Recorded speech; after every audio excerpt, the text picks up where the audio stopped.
I have no rhythm. I don't know why I'm trying. See if I can get this pulled up. There we are. Okay, I can see comment sections. Let's go. All right. What's up, Chain Gang? How we doing tonight? We got our pliers. We got some rings. We got a ton of work to do. Is gonna... Let's see here. I did the math on this, and at 200 rings an hour, it's going to take 92 hours, roughly. I'm a little over 2/3 of the way done. So I've got about 100.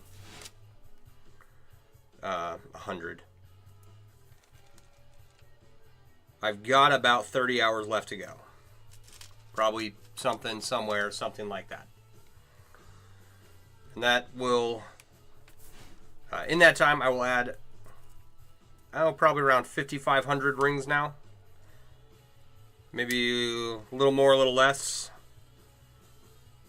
That is a guess. So, we're getting stuff done. It's coming along. We're almost there. Things are going to slow to a crawl tomorrow, because tomorrow is my first day of work at my new job. And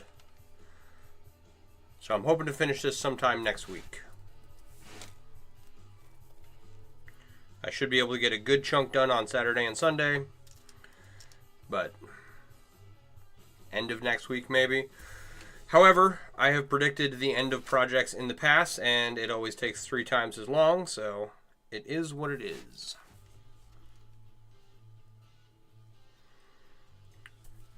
How's everybody's day today? I didn't do much. I worked on this cube. Sorry, gotta adjust my position here. What did I do today? I worked on this cube. I dropped my kid off at school, picked him up. He's off for the weekend, so don't have to worry about taking him to school tomorrow morning, which is nice. Oh, I spent a lot of time trying to recover my Instagram account. I contacted the Facebook Ad Center, hoping because Facebook and Instagram are both under Meta, I was hoping they could get me in touch with someone over at Instagram so I could prove who I am and get my account back. I've not given up yet, but I might just restart a new Instagram account, which that sucks, but it is what it is. Put all your stuff on 2-factor authentication. I use Google Authenticator. It's an app you can download for 2-factor authentication, and after this experience, I definitely recommend it. I've had issues with my Facebook account in the past, and with my identity being stolen in the past. But whoever took over my account took it over good. So, thank you for the follow. Appreciate you. For anyone wondering what we are making, this is a moderately sized chainmail jelly cube. We're weaving each individual rings into place, and you can see each ring has 4 other rings going through it, and it's all made of rings. There's going to be about 18,299 of them. Nom la. Maria, how you doing? I don't know what nom la means, but we got quite a far reach last night. We had people from Scotland, England, and Germany in here. So that was fun. But yeah, it's basically a large fidget toy. Thank you for the follow. Appreciate you. And you're like, why would you spend your time making this when there's so many other things you can make? Well, because I have all of these rings that are perfectly sized for a jelly cube. And I wanted to have a large jelly cube to replace my rubber band ball that is over on my bar as a something for guests to to mess with when they're over here hanging out. And the rubber band ball is dying. So we're going to replace it with a metal cube that should last for forever. Unless it is intentionally destroyed, this is something that I'll hand down to my son and he can hand down to his, and it's a giant block of metal. So, my son's not too keen on chainmail. He's kind of taken an interest in it. He did want to do, like, he watched like an episode of Forged in Fire, and he was like, I want to become a blacksmith and make swords. And I remember being the exact same way at his age, and so I was like, yes, we should do that. So I was going to take him to a class for parents and their children that we have nearby, and he chickened out on me. So maybe next year. Hopefully by this time next year I will have my own forge and anvil set up in the backyard that we can tinker around on, and he'll get a little bit more comfortable. We will see what happens.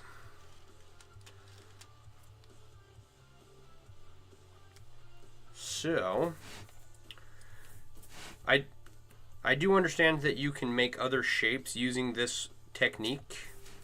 I've never had the opportunity to explore what you can or can't make with Japanese 4-in-1.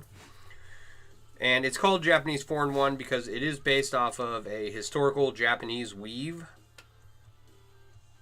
that they used in their armor. Chainmail spread from England all the way across Europe and Asia,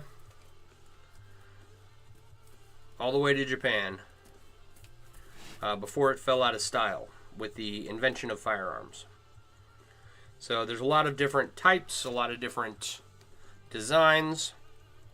You have wedge riveted mail. You have, I don't know what they're called. I have a book on armor right here that I need to read. Thank you for the follow.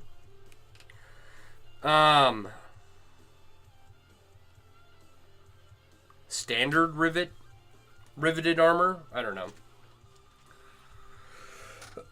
Then you have armor with scales and stuff like that. A lot of cool stuff.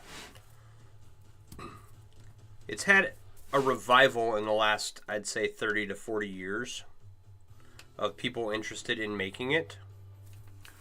And right now is like the apex time to be making chainmail because we have way more materials to use, way more suppliers providing those materials. We've got way more weaves now than any point in history. Most people... Do I have a sample here? No, I don't. I might just grab one real quick. Most people, when they think of chainmail, they're thinking of what you see in movies. And usually... Come here. It's just a piece of... usually it's just European 4-in-1. Right? This is some black and stainless, and that's European 4-in-1. That's the name of the weave. And that is typically what you see in movies and what people think of when they're talking about chainmail. But the reality is that there's a whole bunch of different weaves that you can make with this media, with this art style. Right?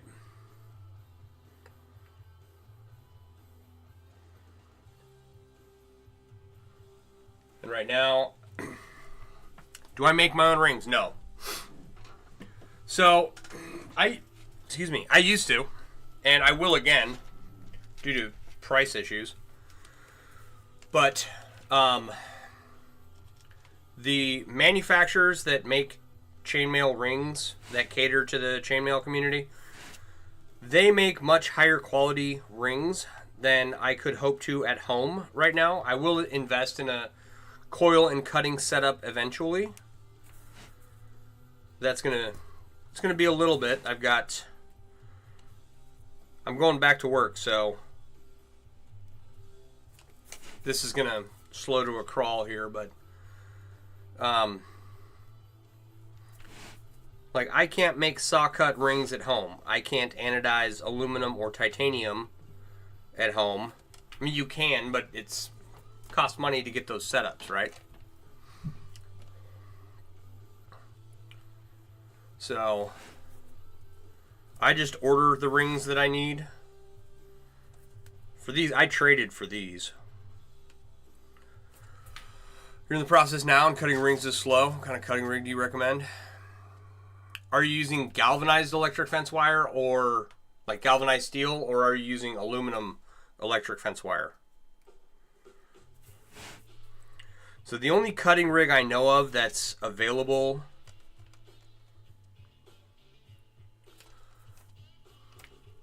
okay, so you're cutting steel? Okay, well, if it's galvanized electric fence wire, I don't recommend using any type of saw setup for it.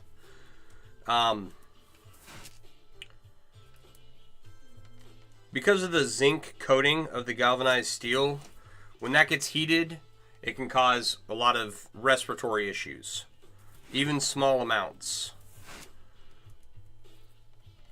So there's a score and break method that is probably a little faster than hand cutting. Or a little, I'm sorry, not faster, a little cleaner. I've got some miniature bolt cutters that I use to cut all of my galvanized steel wire. So I don't work with galvanized steel anymore. I know a lot of people do, and it's a great way to get introduced to making chainmail.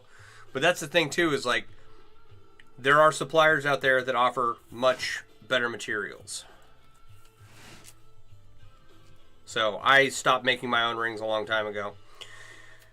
Things that can cut, I'm trying to think.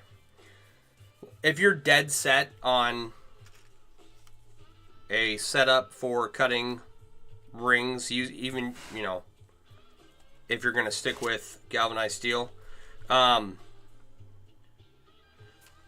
one that comes to mind is a Ringinator, Ringinator.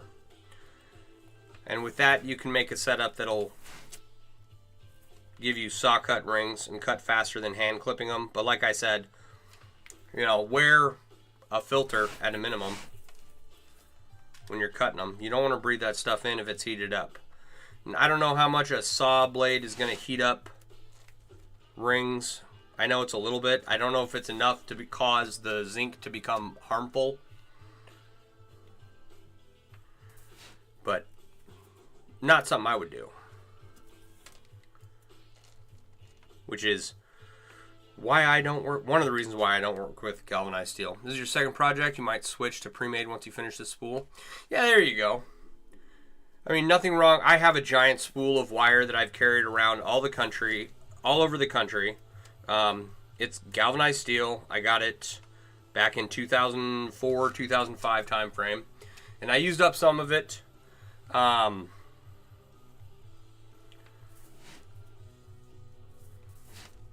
But I have most of it still, so. Alright.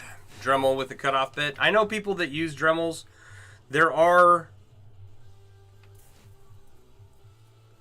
the issue with Dremels is that the RPMs are really too high for the blade to be cutting steel. You can get away with it if you're fine with replacing blades. And I know people who do it. They also make a little tool by the Pepe Tool Company. And I know a chainmail artist who was cutting brass with it. I don't know how it does against steel. Your hand is not steady enough for that. No, but you could make a jig.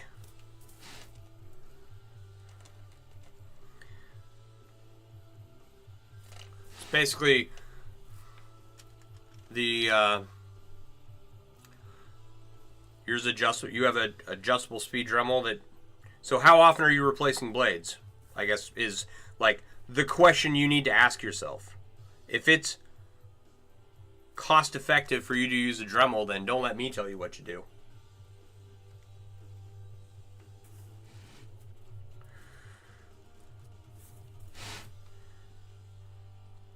All right. Excuse me. So, and there's no, like, don't get me wrong. I have a preferred way I would want to cut rings myself, but there's no wrong way to end up with a ring. As long as you have something that is metal and ring shaped, you're doing pretty good.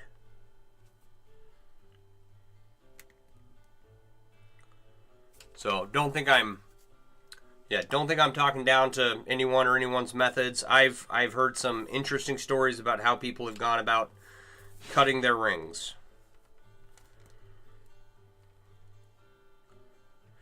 And ring making and weaving chainmail are two different skill sets, right? Like, they're in the same niche, but still two very different things, right? Like, weaving rings is a lot different than making them. So I prefer to use pre-made rings by someone else because they make nicer, prettier rings than I do. And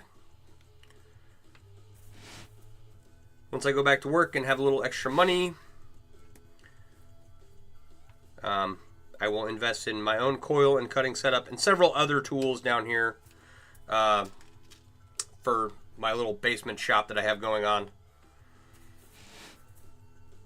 And then one day I'll finish all these backlog of projects that I have laying here, and I'll start taking commissions and getting set up for that and finishing all these sculptural pieces I want to make and all that fun stuff.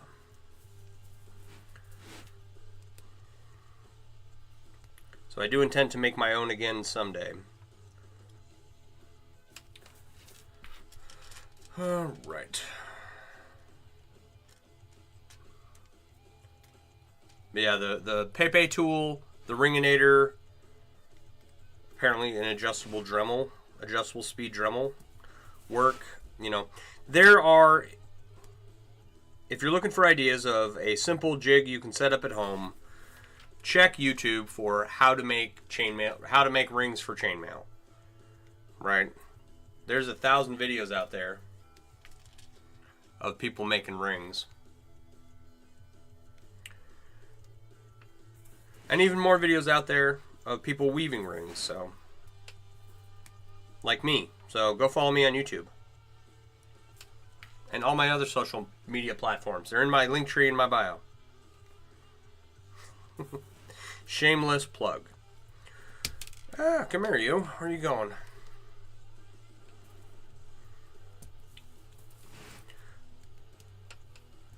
It's like I mentioned, I have a galvanized shirt, or I worked with galvanized steel before, and I made a shirt out of it. Thank you for the follow. Appreciate you. And I'm going to take that sucker and dip it in vinegar to get the zinc off, and then it will become mild steel, which is very rust prone. And then I'm going to stick it in a concrete mixer when I have some money to purchase a concrete mixer. And I'm going to tumble the crap out of it to try and make it nice and not... It's a little, what do you call it? Oxidized in places. There's like a dark spot right in the center of the chest. It's weird. I don't know how those rings aged more than any of the other rings around it, but... And then I will coat it in oil to protect it from rust. And actually, I will probably make some more rings for it and redo a lot of the stuff that I attempted to do. It was my first shirt and a lot of mistakes were made. And that is a project that is very far down the list of priorities just because it's so involved. And it's like I've made 3 other shirts that are all better looking, more comfortable, So I'm not too worried about that project. But one day we might get there. So I've got a laundry list of projects that are going to come before that. That particular shirt sits in a Foot Locker out in my shed. It's not even in the house. Because galvanized steel stinks.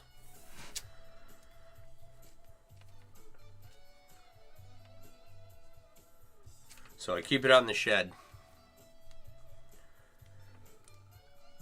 Excuse me.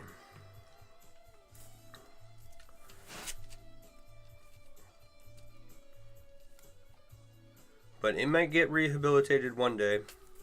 We'll see.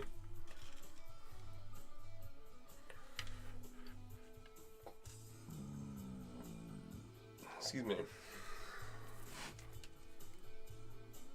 I just had dinner a little bit ago. We had chicken pot pie. It was very good. My son didn't like the crust that my wife made. He said it tasted like salty cardboard, which was funny. It wasn't bad. I thought it was fine. Tasted like crust.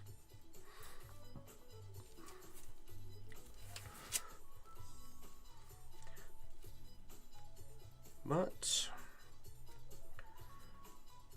aside from this project, once I'm done here, like I said previously, I got like 30 more hours on this.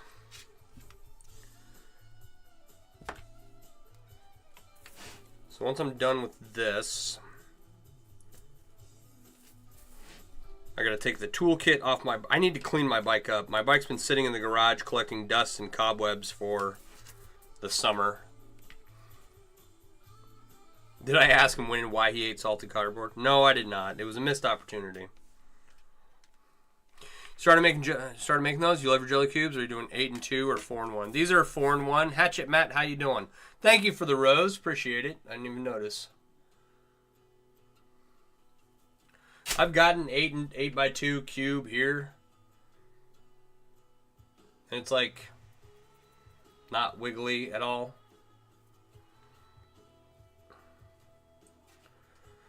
It's titanium, so it's super light, but it's like oddly shaped for some reason. I don't know what caused it. Something's like jammed the wrong way. But yeah, how many cubes have you made? And what are you making them out of?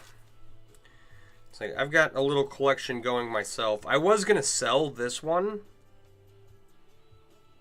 So I was like, all right, how can I make some money? Let's raffle off a cube because so many people were interested. And I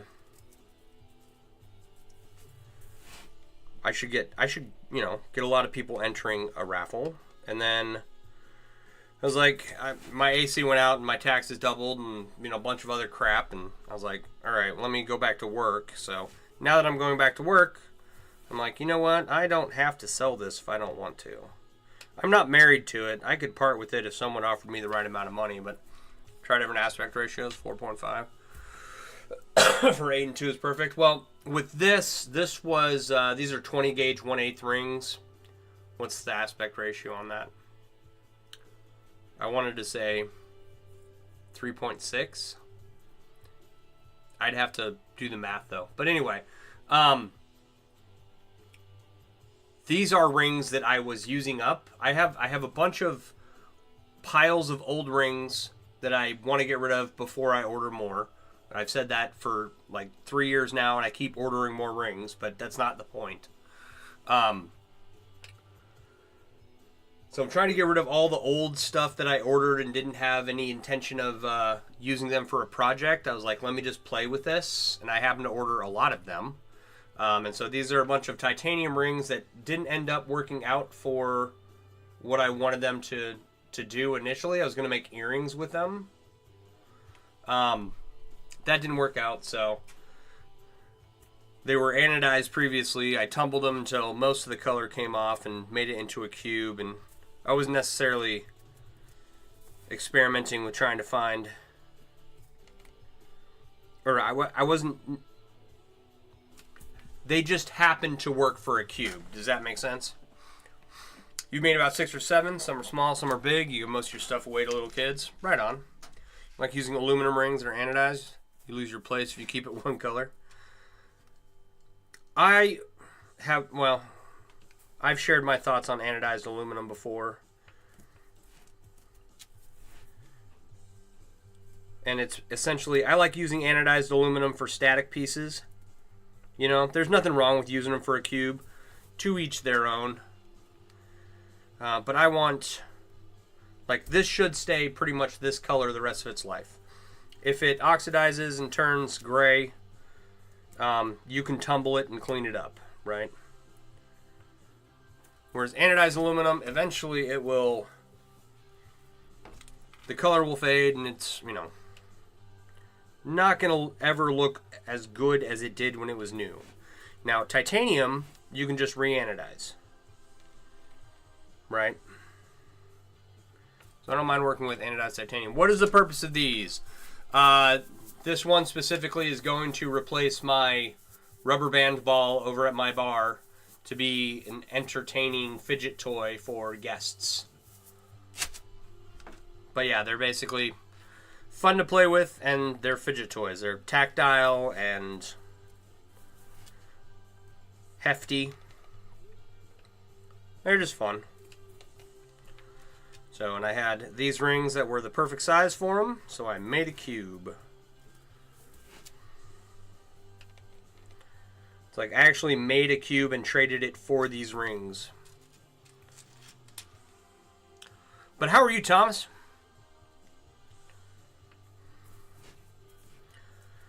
Yeah, a lot of the rings I have are like that titanium cube I was holding. This one. Right? Like, just, you know, end up with random projects trying to use up rings for stuff. And it's like, sometimes I make something cool and sometimes I don't. He also makes box keychains. People like those too. Cheap and easy to produce. Yeah. Yep.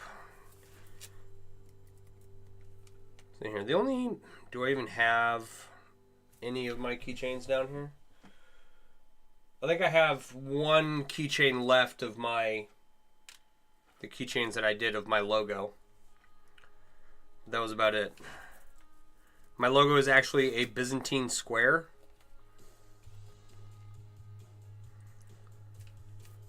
It's something you can make from chainmail, so I made a bunch of them and made keychains out of them. I haven't made any in a while though, and I'm pretty sure like the last one in my possession is on my set of keys for my Road King.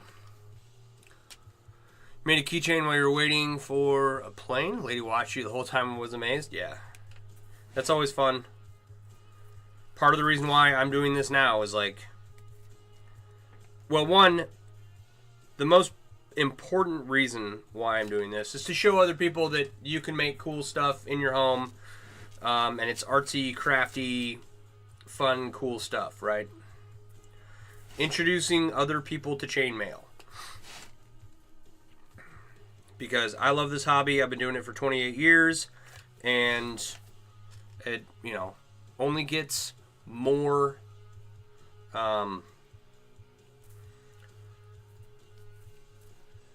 exciting as time goes on. Like that, I did a 30-pound cube the other day that I finished up, and I have plans for other large sculptures. Amazon Art. What does that say? 2001?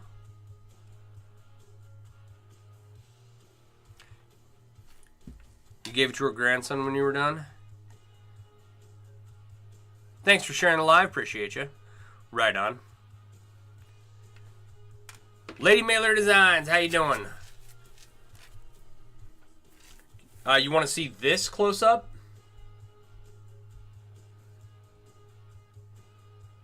Thanks for sharing the live. Appreciate you.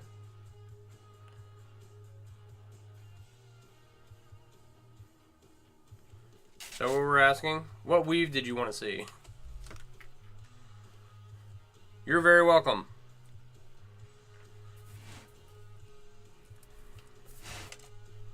All right. Lady Mailer Designs, how are you tonight? Your ends don't look like that? Oh, is that what it said? I can't tell. What happens if I copy and paste it? Ah, no. Where'd it go? Man. Is this gonna like shut down my computer or something midstream?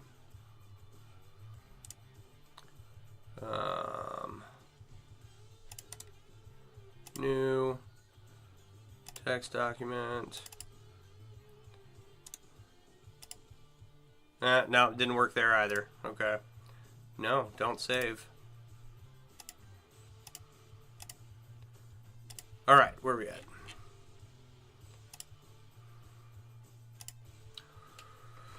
Okay, so the ends. Okay, do your ends look like that?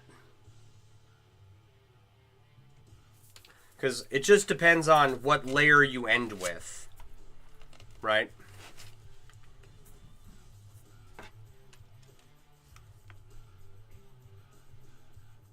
I prefer the look of like the smooth closed ends on the top and bottom. So that's how I make my cubes, and they are like one layer short. So this is going to be a 15 by 15 by 15 row cube made up of 29 layers instead of 30, right? And 30 for a true cube, 30 would give you the 3 sides where 3 look like that and 3 look like that. Something like that. People have been going into lives and commenting that. They just trolls, basically. Oh, okay. Well, we can...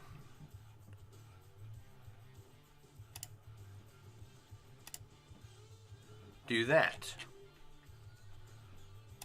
You've always ended odd layers. You use 2 colors. The even layers are different. So, like this one I'm working on here, where the top starts stainless steel, and then it's bronze, and then steel, and bronze and steel all the way down. And then I end up with bronze on the bottom layer. That's how you do your cubes.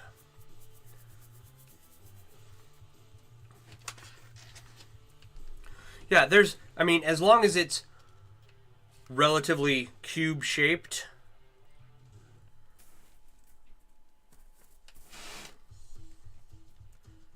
a row one way or the other is not going to make much of a difference. Sent me a DM.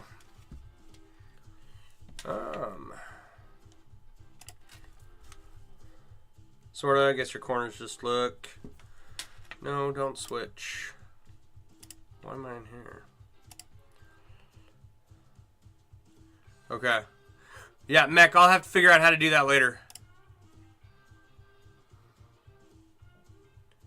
Kenosha.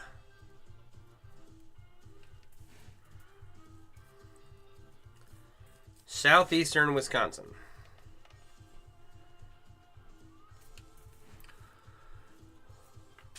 Thanks for the follow. Is that a zip code? I don't know where the zip code for 414 is. My zip code is a Texas zip code for San Antonio for my cell phone, because I lived there for a while. And the zip code I grew up with, or the area code, I know things. Milwaukee, okay. So you're like an hour from me. Right on.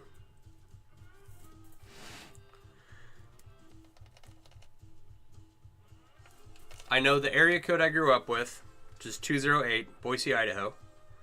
And I know my area code. And the area code here in Kenosha. Because that is where my son's area code, you know, where his phone starts with. Check your TikTok when you get a chance. You have some smaller cubes on there. Right on. Yeah, you just gave me a follow. I'll follow you back. So, all right, where were we? I've got to make a sculpture, and I'm trying to determine the best way to go about doing it. And a lot of times, this is not something that I'm going to be working on for quite some time. And for the sculpture, it'll all be chainmail, but one technique would be building out a chainmail wireframe. Excuse me. And the other would be like this cube, like taking a cube and making it sculptural, right? So I'm thinking about which technique I want to use. One, the piece will be lighter. And then using like the cube, where it's all solid rings, so it will be very heavy, which I don't think is a bad problem, really. So, and I have no experience with wireframing. Trying to make a pouch, you had trouble connecting at the corners to close the pouch.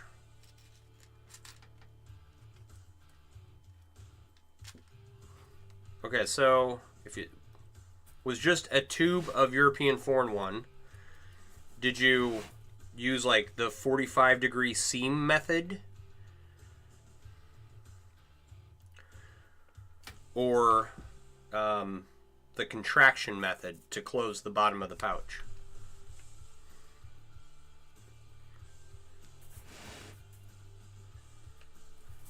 Those are two very different things. I don't know which one's better, but different ways of making a pouch or a dice bag or something.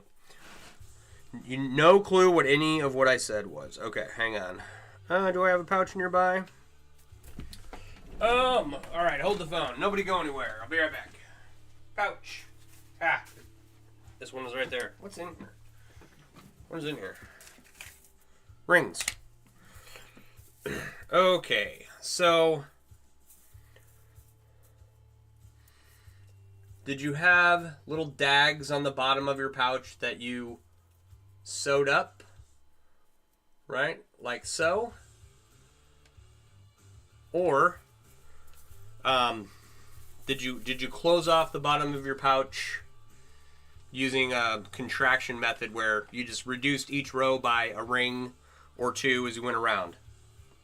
You made a square, then you made triangles coming off three sides.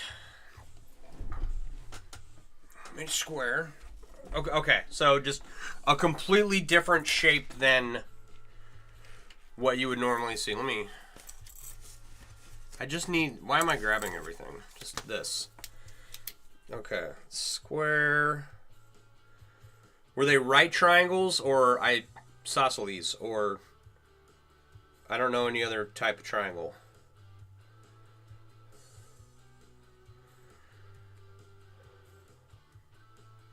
They were right triangles. Okay.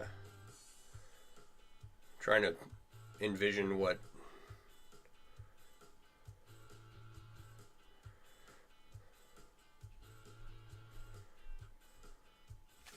So, kind of like that right next to my finger. Is that what we're talking? Something similar. It's an unorthodox way to make a pouch. I don't know if it will work. I have unorthodox pouches, so.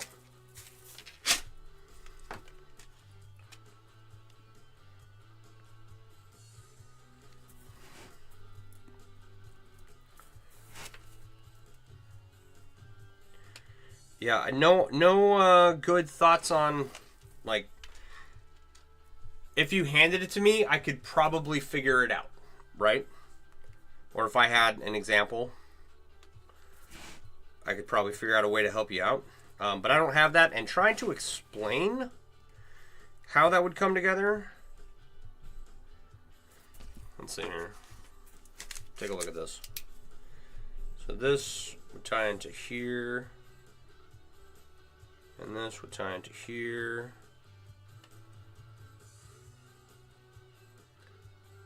And then where does this go? Right? Okay. Or this would tie into that. Trying to visualize in my head how this would... It'd be an odd shape for sure.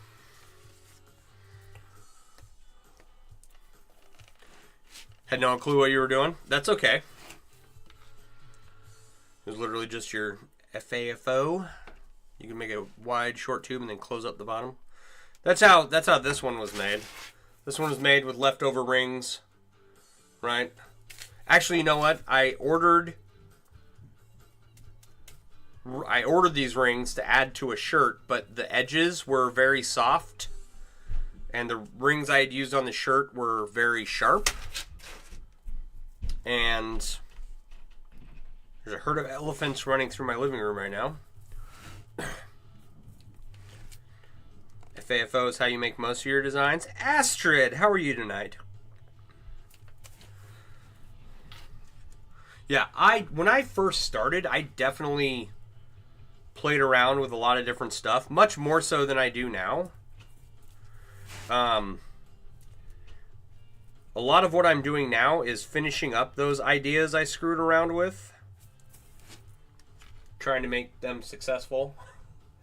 Some of them it worked, others not so much. It's fun, but ultimately doesn't work out for a good looking piece. Well, I mean, you'll never know unless you try, right?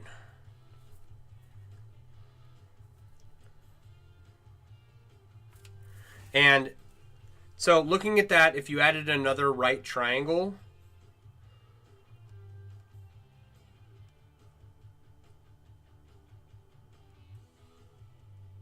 you could make something out of it.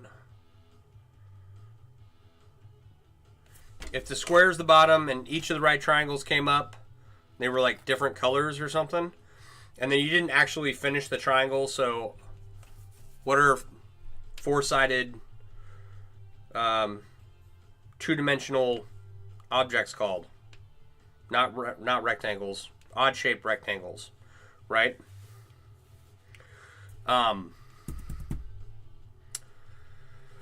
So add a fourth triangle to the untriangled side, and then connect all the edges, and it'd be this odd-shaped bag, but don't finish the triangles at the top, or don't close them together.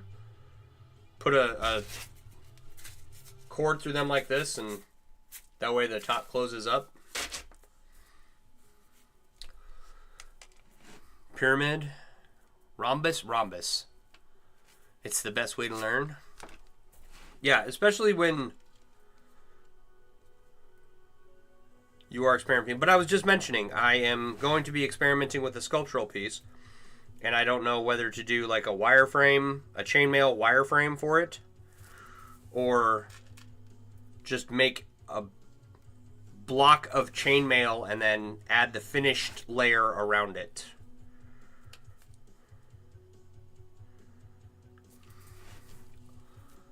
It works, just look odd. You like your pouch better? Try that. There you go. Yeah, well, here's another odd shaped, two actually. Get a twofer. So here's one pouch I did. It's European 6-in-1, right? It's EPDM and bright aluminum, and then some anodized aluminum and bright aluminum on the front, right? One of my, like, I don't know, first styles of pouches, I made like 3 or 4 or 5 of those. And then here's one I did the other day. It is filled with blue cord,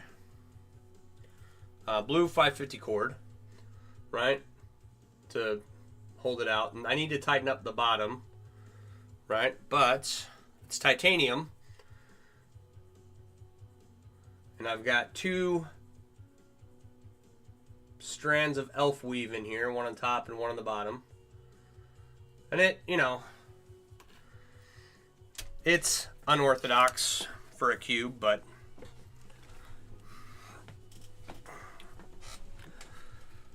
Sounds like dice in here. What is in here? I think there's some dice in here.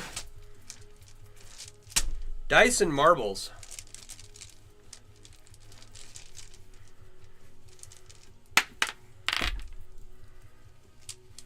I don't want to pull these out. This is my bag of marbles, and then I have like all the dice from all the games that I had as a kid, and like some casino dice in there. I don't know where I got them. I just had them and have been carrying them around for 100 years. So, this is on my list of things to improve.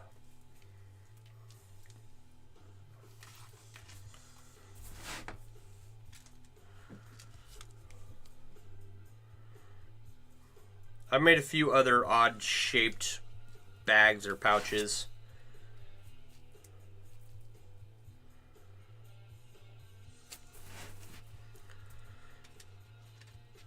So I would like to try my hand at a few more, but it's like I've seen someone made a backpack out of chainmail, and they did an excellent job. I think it was aluminum. I don't know what it weighed. It was awesome. Eric, how you doing? I'm making a moderately sized chainmail jelly cube. It's basically a large, squishy cube thing. A fidget toy, if you will, to replace my rubber band ball that is dying a slow death.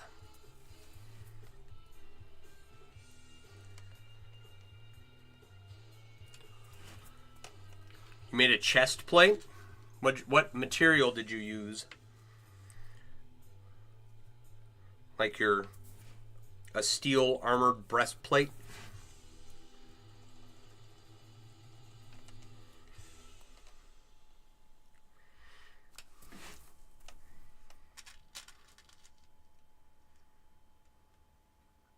Oh, you mean you made a chainmail chest plate? Right on. Took you 2 years? I'll bet. Some of my early projects took me a very long time. I just finished up a giant inlay that I did. When did I finish it up? June or July? I think it was June. And I had worked on that thing off and on for about 19 years before it was finally done. And I've still got like a day's worth of work to do on it. So I want to change something on it.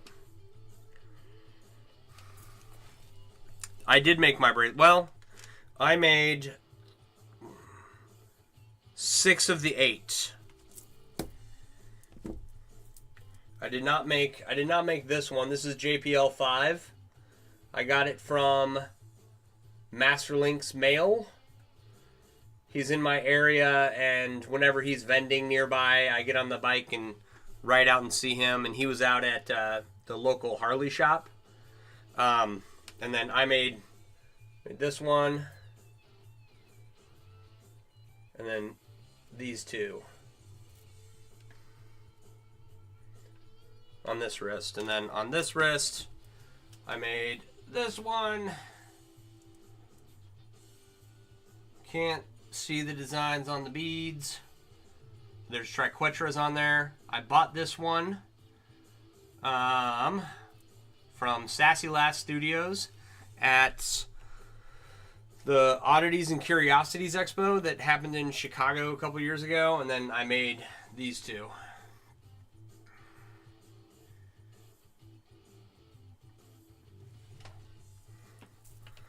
Yeah, it's a lot of work. It was July when I finished it. Jeez. Time flies when you're having fun.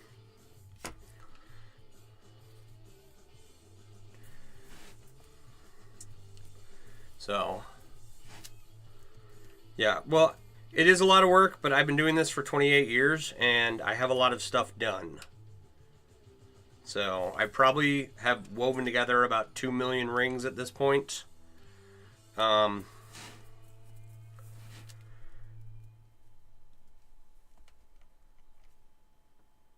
And I'd say I've sold about half of that. How does the wide Byzantine one clasp? It doesn't. It's a bangle. Messes with your eyes after a while. Yeah, especially with smaller rings. Like you get that point where your eyes are all tired and then they start bugging out on you when you're trying to focus. Super fun.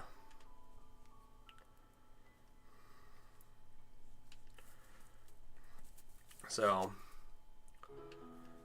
I used to have a clasp on the wide Byzantine one, but they were these weak sterling silver tube clasps. And they were, any pressure on them will break them. That's the reality. And so what ended up happening is that I wouldn't wear the bracelets, right? Since I didn't want to break the clasp. And finally, I was like, whatever, let me just make it so that I can wear it and not worry about it. It's really hard to match up clasps with wide bracelets. There are not a lot of options out there.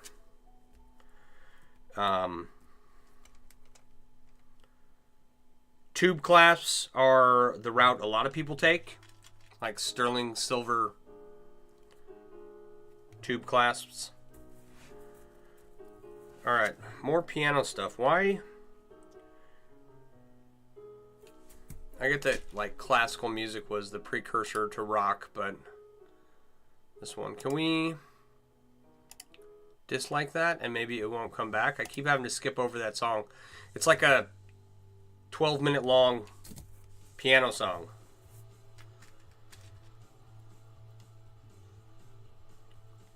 Not something I want to sit and listen to while I'm streaming. You know what I mean? So, finished the inlay June 26. It was almost July. Okay. Yeah, I thought so, because I thought July was dedicated to the Mega Cube. The Mega Meta Ringception Cube.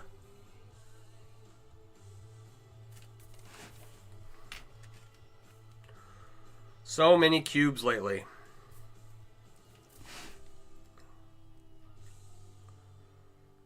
But soon, we will move on to something else. I was hoping to get this done before I started my new job, but that's not...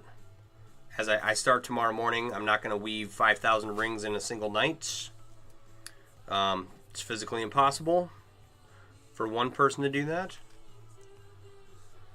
So this will carry on for a little while longer, and hopefully I'll get a good chunk done on Saturday and Sunday, and then finish it up in the next week or so. That's what I'm hoping, anyway. You really hope to sell the huge one. It's awesome. I hope I sell the huge one too. But in order to sell that, that is a very, very large piece for chainmail. It has more rings in it than most shirts. There are 42,000 rings in it. It weighs over 30 pounds. I need to finish up the display for it, but in order to sell it, like, all the sculptures that I plan on making, I want to have them all professionally photographed, right? I want to have them all displayed very nicely. And that way, when I approach an art gallery, I have photographs and dimensions of everything, and I can be like, look, this is what's what. But I'm not going to get them photographed until I have at least 10 done, and that's going to take a while. And then the only way it's going to sell is if once I have the display done, I'll make a bunch of videos of it. And if someone on the internet happens to see it and wants it, then that'll be awesome. Otherwise, it's a piece that I plan on having sit here for a long time. It's a gamble, right? My gamble is that by making really large, cool chainmail sculptures, I will make more money theoretically than I otherwise would have. Excuse me. And you put, the right stuff in front of the right people.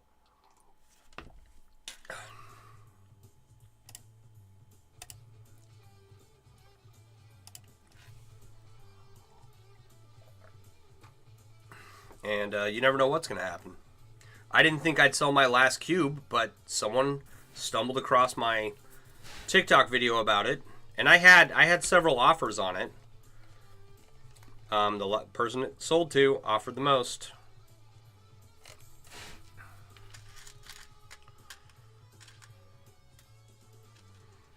It's like I wasn't in a position to say no.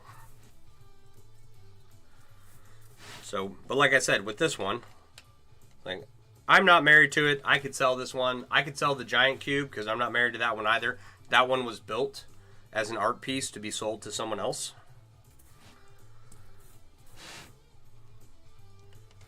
So I could sell this one. I just don't have to. You know what I mean? Excuse me. We will see what the future holds. It's like, if you want to make money in chainmail, the route I'm trying to go about doing it is not the way, right? Like, yeah, I have my store full of chainmail themed apparel and accessories, and that's fun.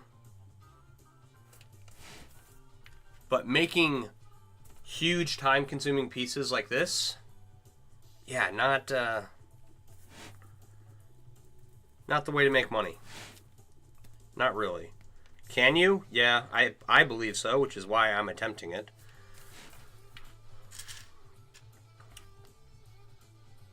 But if you want to make money in chainmail, the people who I see are the most successful are people who take the smallest number of rings to make really unique stuff, and they really focus on things that sell.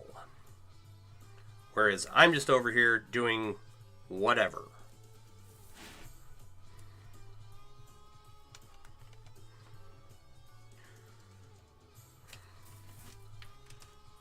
You know, it'd be cool.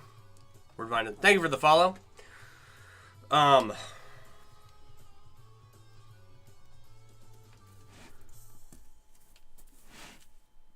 If the artist wasn't such a bad person, I would be more tempted to do this. But it would be really cool to cover the Chicago bean in chainmail. That'd be cool.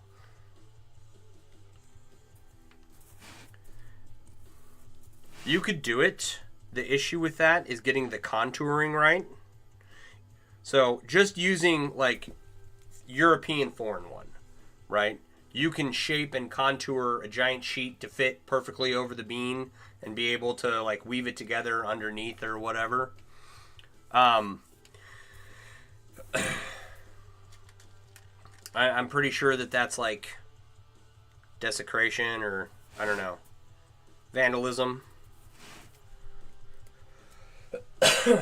And it would take forever, right? Because it's a big piece. Oh my goodness.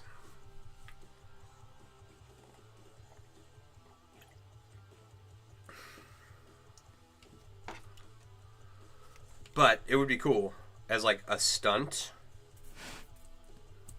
to weave some chainmail around the bean.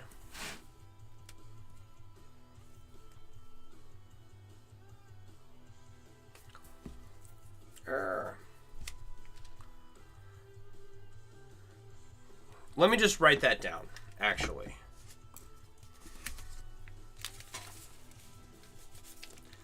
Not because I'm ever going to go do it.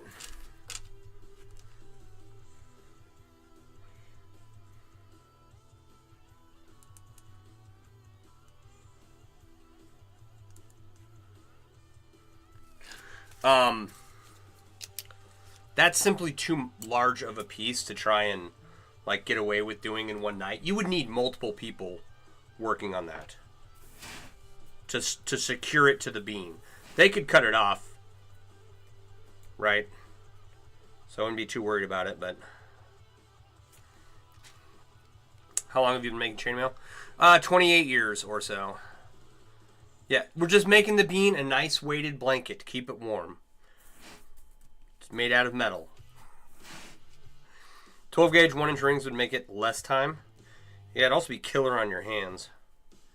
But that's the thing too. Like if you use like 12 gauge 1-inch anodized aluminum rings, European 4-in-1, and I don't know, the dimensions are probably out there somewhere, so you would have to do some guesstimating and just made a big blanket and then like scramble to connect it underneath. They can cut it off. It does no permanent damage to the bean, right? And you and one or two other people could weave it together in a couple of hours. You'd totally get caught though. But a smaller Deadpool Scan, how you doing? A smaller piece of art somewhere.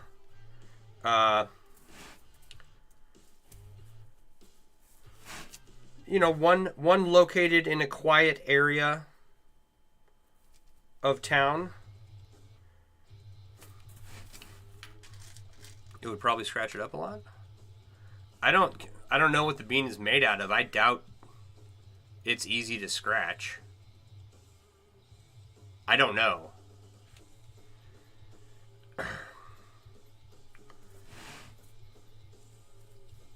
Yeah, you definitely don't want that. Make the bull a shirt. Yeah, there we go. Isn't the bull in New York on Wall Street? You survived the day? How about yourself? Yeah, I'm doing good. Doing good. Started the stream a little late, but that's all right.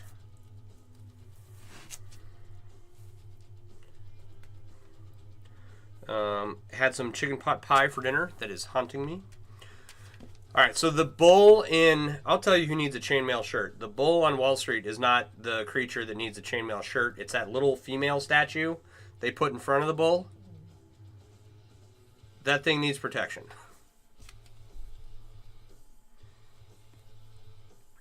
Is it even still there, or was that just a temporary installation of that piece?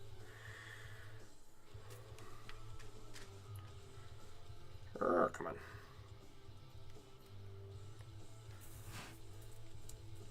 What did you guys talk about tonight? Vandalizing artwork?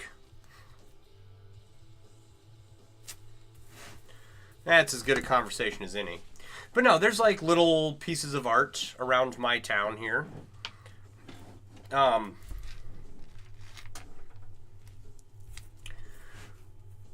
We just like add little bits of chainmail here and there to one of them.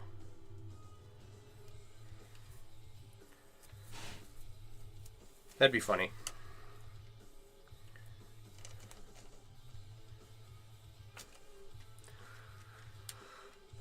Or the statue of the girl in Graceland Cemetery. I don't know that one. Let's go to Google.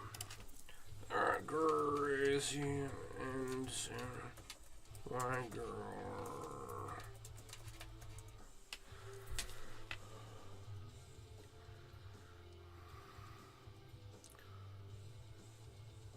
The Inez Clark Monument. Well, that thing's behind glass.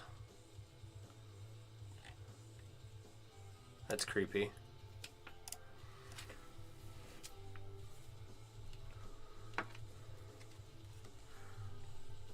I'm sure there's something. I'm sure there's something that you could just affix some chainmail to, and, you know, like, they can cut off the chainmail if the authorities don't like it or whatever, right? It doesn't permanently damage anything. I just think it'd be a cool stunt to do.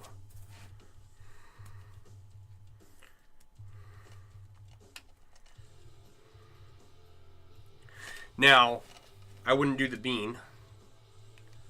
because the artist who did the bean is a bad person. Like, egotistical maniac.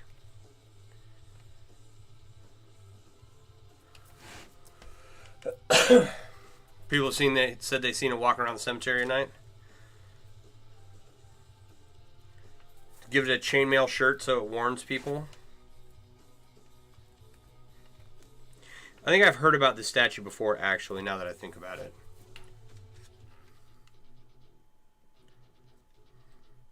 There's a lot of, like, creepy ghost stories in my area that people who've lived here for a long time tell me about.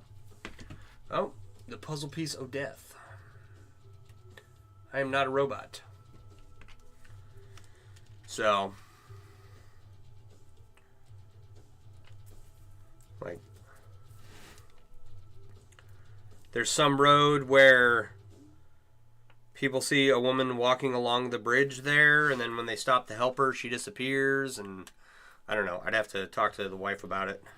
Figure out what story's what.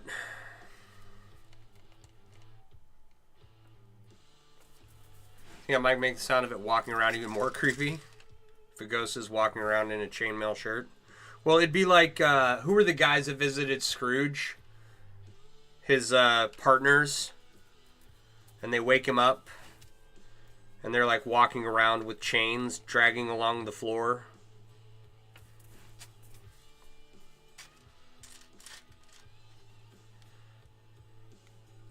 I don't know if the story is actually how the Muppet version of A Christmas Carol is played out. But if you haven't seen A Muppet Christmas Carol, you're probably too young to be hanging out with me. Or The Ghost of Christmas Past, yeah.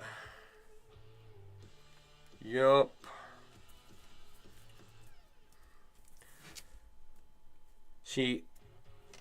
Most of the time you see chainmail at like Renaissance festivals where it's all dirt, right? So if you had chains clinking along behind you off the end of your costume, it wouldn't, or you can't say costume, off the end of your garb, right? It's not gonna, no one's gonna notice it make any sound, right? Like, not really. They'd have to be some really big honking chains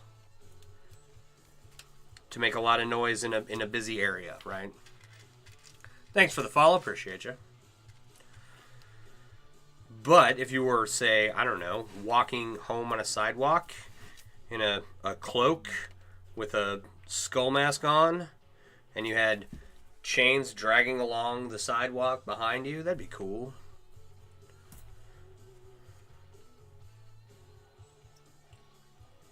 Yes, thank you. Thank you for the follow. Much obliged. Much appreciated. What does obliged mean? It means much appreciated, right? Basically.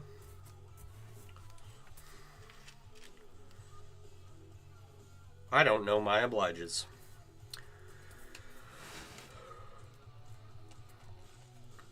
Alright. Now I want to vandalize a piece of art.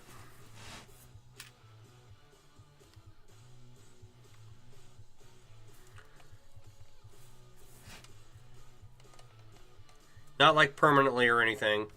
Just, you know, a little bit. Maybe you'll change your chainmail shirt into a cloak. The weight adds up quickly. I'll just say that now.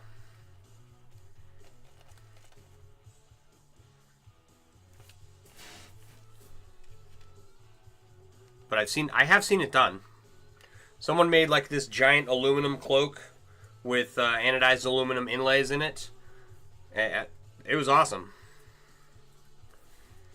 And it was a beginner project for her. So,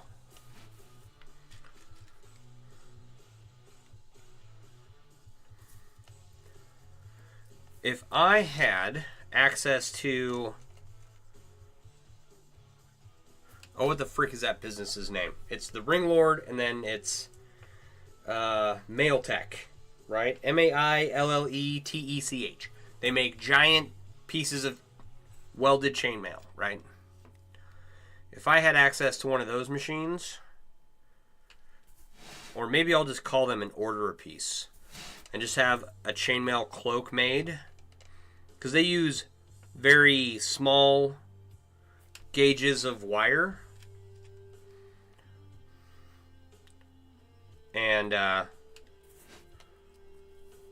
it's stainless steel. They might use other materials, I don't know, but Mailtech provides the chainmail for the Neptunic shark suits that you see on like Shark Week.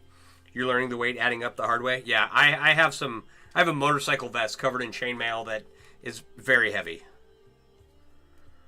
I can only wear it for so long before my back is like, yeah, no, pal, we're not doing this.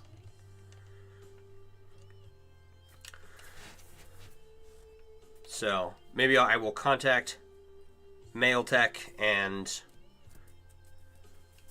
have them design me a cloak. That'd be awesome. You're making a skirt out of 14 gauge 3/8 rings. There you go. Yeah, 14 gauge 3/8 rings are a chunky ring. It's a good ring size. I used it a lot when I first got started.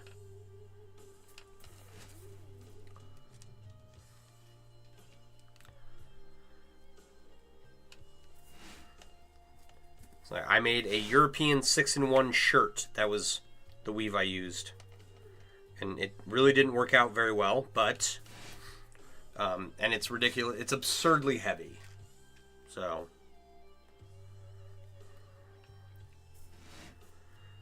even this cube, right? These are aluminum rings, so it's not, the rings are not very heavy by themselves, but when you put, there's over 12,000 in this right now. And what we weighed it at yesterday, it was almost 3 pounds. You only know 4-in-1. But you're just getting started, right? So it does not take that long to learn several other beginner weaves like Byzantine or box weave or full Persian 6-in-1, half Persian 4-in-1, or half Persian 3-in-1. I don't know. There's a few other smatterings of fairly beginner level chainmail weaves to learn. And it doesn't take a lot to learn them. The half Persians are probably the trickiest. And then it only gets more complicated from there. Luckily, it's just a net pattern, so it will be lighter. Yeah.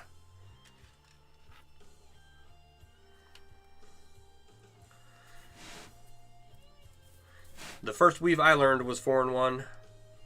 And then it took me, because when I started back in 96, there were not the resources online that we have today, right? There was a pattern for European 4-in-1, but I had to stare at pictures of full Persian and of half Persian and Byzantine and box and half Persian 3-in-1 to figure out how to make them, right? And that took me a long time. Nowadays, there's a bunch of resources, which, Mitch, if you're interested, in my link tree, the second link is the Mailworks web app. You don't have to download anything. You can just open it up. And inside, there's lists of suppliers where you can buy chainmail supplies from. I think there's like 16 of them. There's some tool recommendations. There's there's lists of where to find tutorials, right? It's all these external resources that are just linked into the app, right? And then there's like groups and forums that you can join if you want help. And then there's a Discord you can join as well. And I'm in there answering questions and posting stuff. First learned 4-in-1 in high school, but you were using tin snips to cut the rings and they didn't stay. Oh, yep. Well, and especially if you're using butted rings, you're always going to run the risk of that happening.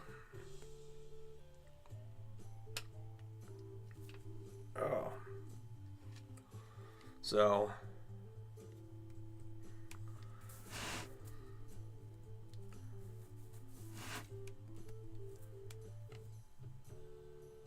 that's part of the reason why I prefer saw cut rings, because the closures are a little tighter than what you get with snips or...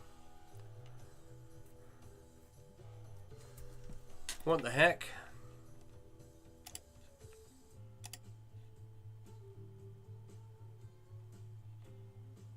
That was weird.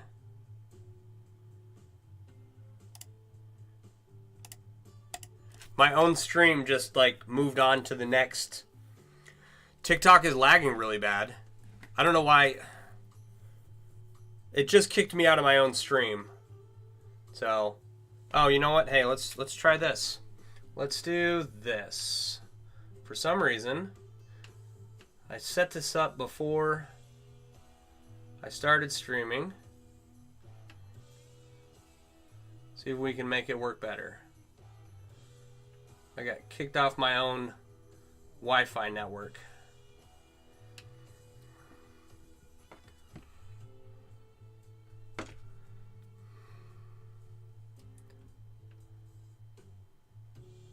There we go. All right. I switched it over to the Wi-Fi, which I did before I started, and that would explain why we went from a consistent like 150 viewers down to 15, 16. If you guys like and share the stream, I will get back up to more viewers. If you tap the screen and like it and then share it, or just go to share and hit copy link, that helps put me back in front of people and helps me spread the good message of making chainmail at home.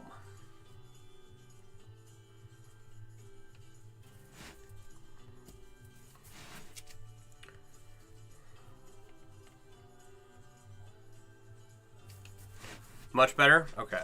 Yeah, I don't know what's happening. I need a stream key from TikTok, and my computer is hardlined in, and I'm ready to go anytime TikTok is ready to give me that. And I don't know what the holdup is. So, but I can't spend time investigating it because I have to figure out how to recover my Instagram account, and then I also have to put stuff together like these cubes, and I have to, what do you call it? I have to redo the icons on the Mailworks app, and, just never-ending work down here. I have made a good dent in it in the past year, so I'm not too concerned.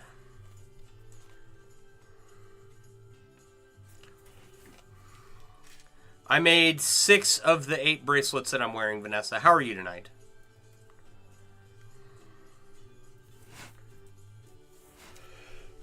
Excuse me.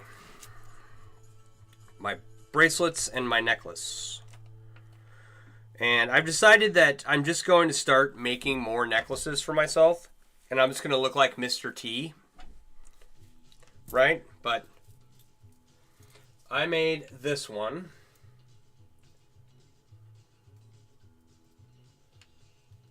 Okay. This one I bought from a friend of mine when they came to vend in my area. It's a weave I've never done. It's called JPL5. And then I made these two. Right here. And then I made that one. This first one here. I bought this one from a friend of mine. They came to the Oddities and Curiosities Expo. And then I made these two.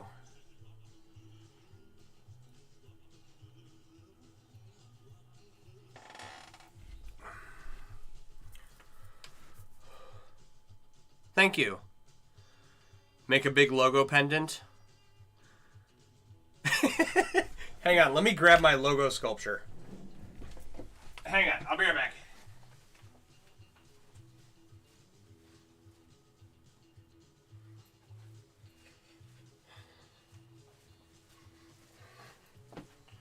Here's what we'll do. We'll make a bunch of necklaces and walk around like Mr. T. And we'll use, this is a sculpture of my logo.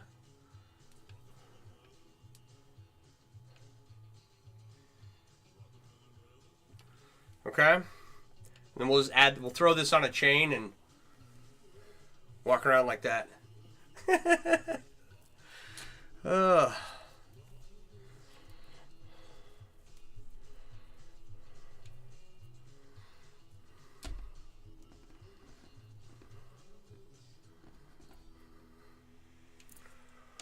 All right.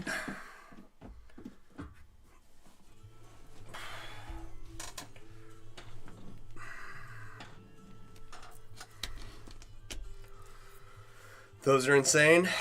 Yeah, they're, you know, no rational person would do this much without compensation.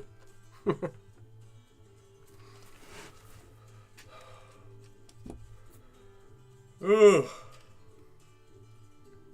That chicken pot pie is haunting me a bit.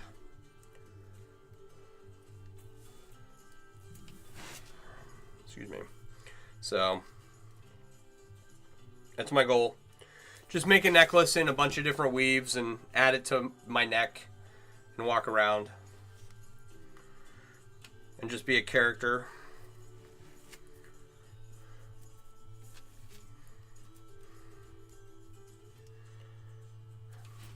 Add more bracelets.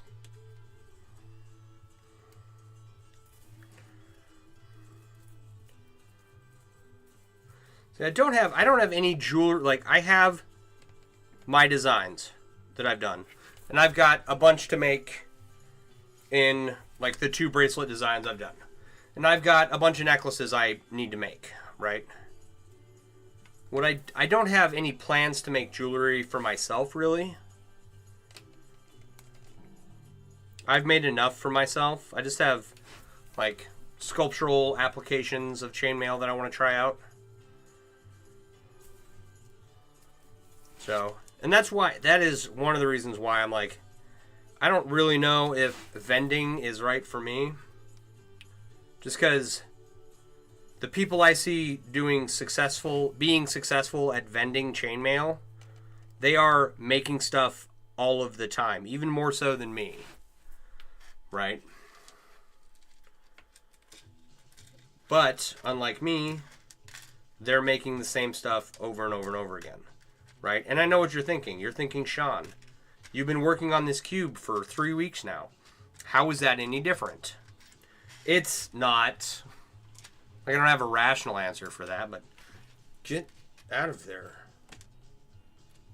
There we go.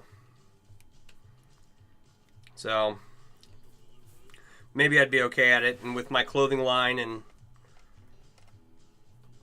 the blankets, hoodies, leggings, coffee cups, maybe that would, I don't know, give me an edge. Or make it not necessary to hand make all the chainmail.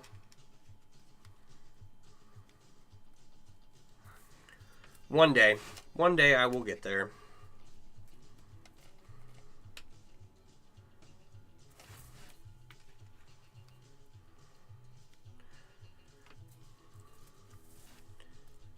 Let's see here. All right, I got to pay off my AC. I got to have enough money set aside to pay my taxes, which are going to double in March of next year, because that's when they announce the taxes going up, and then that following year is when it applies, or is when my mortgage company says, hey, you're behind in your escrow.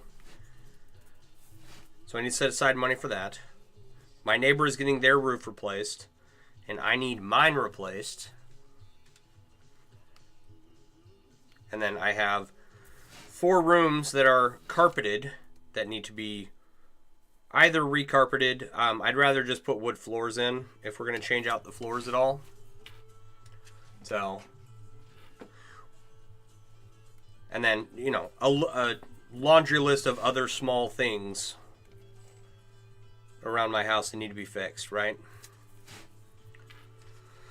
So, once I get all that done, then I can re-retire and come back and make chainmail all day, and then just go vend on a couple weekends a year.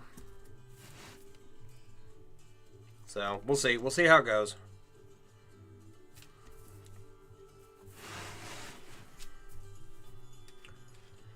Alright, I love it when I finish a pile of rings, right? Oh. Perfect timing, too. It's like, it feels like an accomplishment when this lid is empty.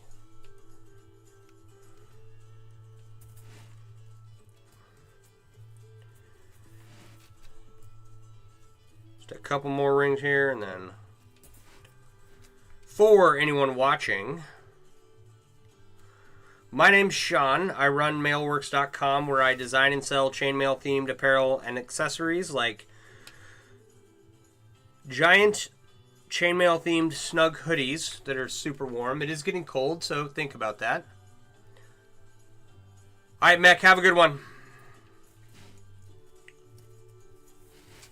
And other various items that are chainmail themed. All awesome stuff. Different weaves, got some colors in there, some inlays, and a lot of fun stuff. So that's my website, is myusername.com, mailworks.com. And if you see what I'm making and you're like, holy crap, that's cool, I want to make it too. Right? In the link tree in my bio. The second link is the Mailworks web app. You don't have to download anything, you can just open it up. And inside there are lists of where to find suppliers, where to find tutorials, where to find other chainmail artists, tool recommendations, and a whole bunch more stuff, right? So if you want to get started learning how to make cool stuff from rings, go open up the Mailworks web app. There is also a Discord in there if you want to get started and have questions. I'm in there as well as several other experienced chainmail artists. And then if you want to support me, you can go to my website, myusername.com, mailworks.com. There's a coffee in my link tree that you can donate to. And there is something else. There's another way. You can send me money through PayPal or Venmo Direct. I have no problem with that. Otherwise, liking, sharing, subscribing to any of my other socials. I actually need to remove my Instagram off there because I don't know if I'm going to recover that account, which sucks because it had just blown up. I'd had my Instagram since 2017, and it just got taken over. So it sucks, but it is what it is. But if you would like, subscribe to, Facebook, Twitch, YouTube, I greatly appreciate it. All right, with that, it is 10 o'clock. I'm usually here 8 to 10 most nights of the week. With that said, I didn't get started until 8:30 tonight. But tomorrow I start my new job. So I don't know how much the new job is going to affect my ability to stream. So we'll see what happens. I'm going to try and keep a consistent schedule. Even if I have to move it to like 9 to 11. I still want to stream nightly, hang out with you guys, and show the world that you can make cool stuff with chainmail. Okay? So thanks for being here. I am going to get out of here. You all have a wonderful evening. Stay safe, and I look forward to seeing you all tomorrow. All right? You guys have a good night. I will talk to you all later. Bye.